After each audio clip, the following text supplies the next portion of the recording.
We have the new Aura Portrait Master, the vivo V27e. Let's unbox and see its amazing features.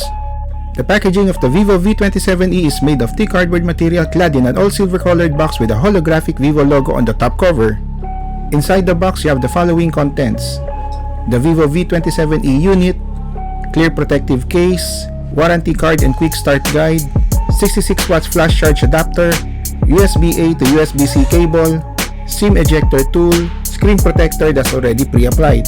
It has a 6.62-inch Full HD Plus AMOLED display with a refresh rate of up to 120Hz. We have the glory black color with a nice glitter effect when you tilt it sideways. It has a thickness of 7.70mm, which is comfortable to hold.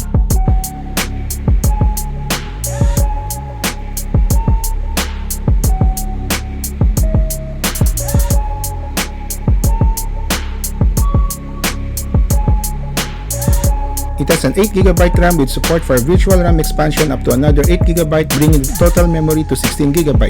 It has a large 256GB internal storage.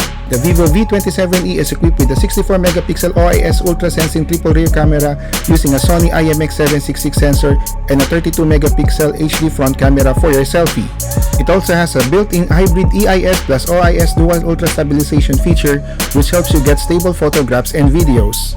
With the new Aura Light Portrait system, it offers a studio standard lighting to enhance images or videos of your face and skin to look bright, radiant, and much better.